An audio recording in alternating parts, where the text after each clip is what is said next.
guys? Hope you're having a great start to your week. I cannot remember if I've really shared this book or not. I feel like I have. It's Letting Go by David R. Hawkins. He was a well known psychiatrist, but spiritual teacher, leader, who's since passed on. And someone gave this to me. I probably would have never even heard about it. And it's funny because I started reading it the other year. It was given to me in 2021, I believe. And I tried to start reading it, and it was great information, and I really enjoyed it. But my mind just couldn't focus and concentrate on it, even though it was awesome, because I had so much processing to do and more living to do, more experiencing and just facing my feelings, I guess, before I could just intellectually read this.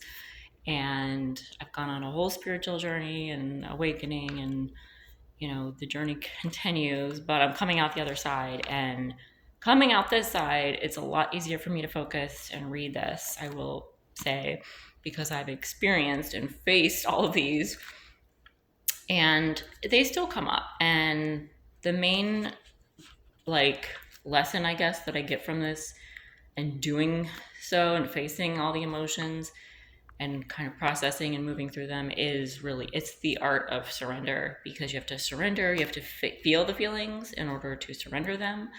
And that never occurred to me before. I was always just a tough little cookie, and I can get through anything, and kind of I will survive mentality, and just having to be a force out there in the world to get by and to learn how to be confident on my own.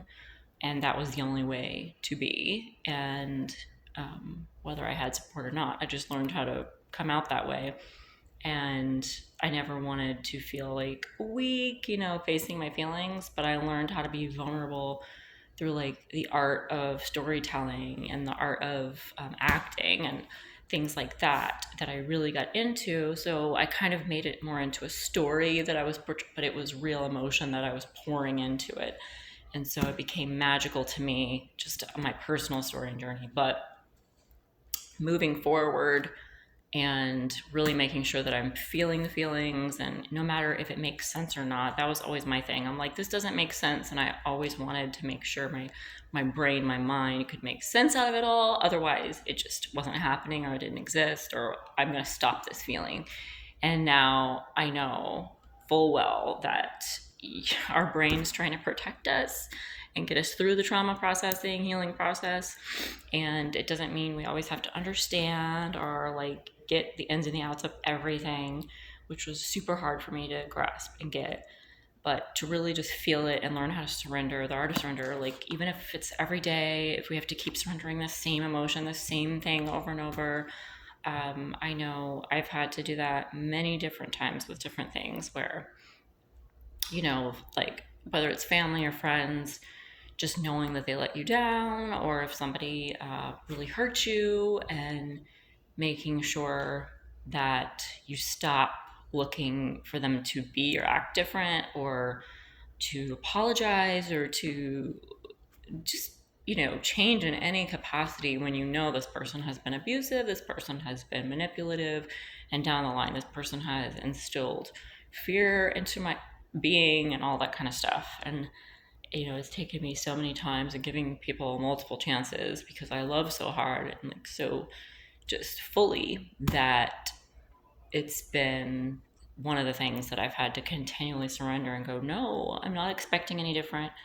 I don't want it to be any different, because otherwise it would be a lie. And I want to make sure I'm seeing things and people for who and what they are, and I'm not making up stories anymore to make myself feel better and protected. And that's definitely one of the major aspects that I've learned through the art of surrender.